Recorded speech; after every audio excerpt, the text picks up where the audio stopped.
Hello guys. आज हम आप सब लोगों को इलेक्ट्रिकल पार्ट के विषय में बताएंगे कि कौन सा पार्ट कैसे वर्क करता है। सबसे पहले ये हमारा कॉन्टैक्टर है, मोटर चलाने के यूज में आता है, हैवी लोड की यूज में इसको लोग यूज करते हैं। और ये स्नाइडर का है,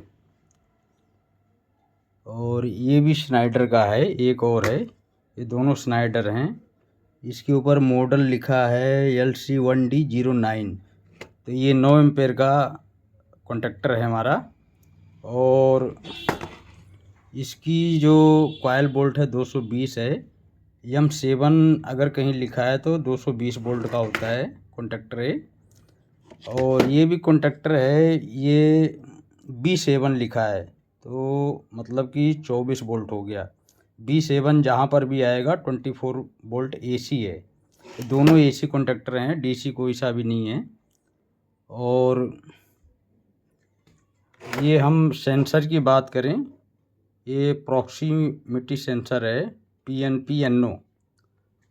और इसकी जो रेंज है 8 mm है, डिस्टेंस 8 mm है मैक्सिमम। इससे सेट भी आप कर सकते हो।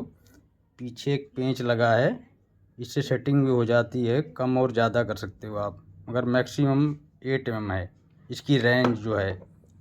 और ये डिवाइस है डॉल्फिन की, तो इस पे जो मेंशन किया गया है सेंसर का वो NPN है। PNP और NPN दोनों सेंसर आप इसके अंदर यूज कर सकते हो। और 2 रिले हैं इसके अंदर, कोई सा भी आप लगा सकते हो, PNP हो या NPN हो, दोनों यूज कर सकते हो आप इसके अंदर। और ये हमारा टाइमर है, मल्टी स्पैन का डिजिटल टाइमर है। तो इसको आप मतलब डिजिटल मतलब यहाँ नंबर आएंगे, ये ऑन डिले टाइमर है। और दूसरा ये भी टाइमर है मगर डिजिटल नहीं है, ये भी टाइमर है और ये भी ऑन डिले है। और हम बात करें, ये ट्रांसफार्मर है, ये हमारा स्टेप डाउन ट्रांसफार्मर है। मतलब बोल्ट को जैसे 440 वोल्ट दोगे तो आप 24 वोल्ट, 36 वोल्ट या 220 वोल्ट ऐसे मतलब इस पे निकाल सकते हो। स्टेप डाउन ट्रांसफार्मर है, मगर इसकी जो रेंज है 060 024 है और इनपुट है 415। हम ये रिले की बात करें तो ये रिले हमारी 2 पोल की है। ये 2 पोल है, मतलब कि एक NO है और एक NC है। 2 पोल का मतलब ये हो गया, एक NO एक NC। और जो हमारी ये वाली रिले है 4 पोल है, मतलब कि 4 NO 4 NC निकालेगी। आपका एप्लीकेशन क्या है उसके हिसाब से आप जो है यूज कर सकते हो। ये पुश बटन है, इसके अंदर इनबिल्ट है, NO भी है NC भी है। और ये हमारा टाइमर है स्लेक का, इसकी मैक्सिमम रेंज जो है 10 सेकंड है, मिलियन सेकंड है, 10 सेकंड है इसकी। और इसको आप सेट भी कर सकते हो, यहाँ पर डायग्राम दिया है। 3 सेकंड में भी कर सकते हो, 10 पे भी कर सकते हो, 30 पे भी कर सकते हो, 60 सेकंड पे भी कर सकते हो। वो आपका एप्लीकेशन कहाँ कितना है, कितना आपने यूज करना है, उस हिसाब से आप इसको यूज कर सकते हो। और ये स्लेक का PSR है, फेस सीक्वेंस रिले है ये स्लेक की।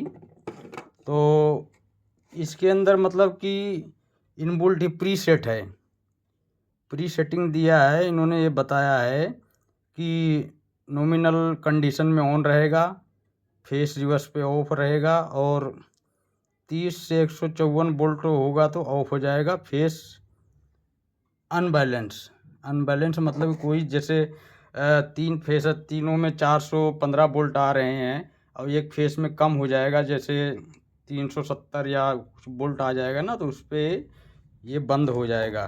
तो इसके अंदर कोई सेटिंग का प्रोविज़न नहीं है इसके अंदर। और जो LNT के आते हैं और दूसरी कंपनी के मल्टी स्पेन में, उसमें सेटिंग का प्रोसेस होता है, आप अपने हिसाब से सेट कर सकते हो। मगर इस स्लेक 800 PSR में ये कोई सेटिंग नहीं कर सकते हो, ऑलरेडी ये प्री सेट है। ठीक है, और हमारा ये लिमिट स्विच है। लिमिट स्विच का काम ये होता है कि जैसे हमने पुश बटन से यहाँ से हमने पुश किया तो कोई चीज़ ऑपरेट हो गया या बंद हो गया, वैसे ही ये मशीन का कोई पार्ट इसको मूव करेगा, घुमाएगा, तो उस कंडीशन में काम करेगा। चाहे आप इसका NO यूज कर लो या NC यूज कर लो। और ये हमारा ब्रिज रेक्टिफायर है और ये हीट सैंक है। इससे मतलब कि अगर ये ऑपरेट होगा तो जो हीटिंग होगी तो ये मतलब कि उसकी पैनल के अंदर नहीं जाएगा, इसी के अंदर हीट होगा और जल्दी ठंडा होगा। इसको हीट सैंक बोलते हैं। इस प्लेट को एल्युमिनियम का होता है। और रेक्टिफायर के अंदर जो डायोड लगे ये 3510 का है। वो डिपेंड करता है आपकी मोटर क्या है, कितने HP की है, उस हिसाब से आप इसको यूज करोगे। 3510 है और एक दूसरा है 5010, ये है।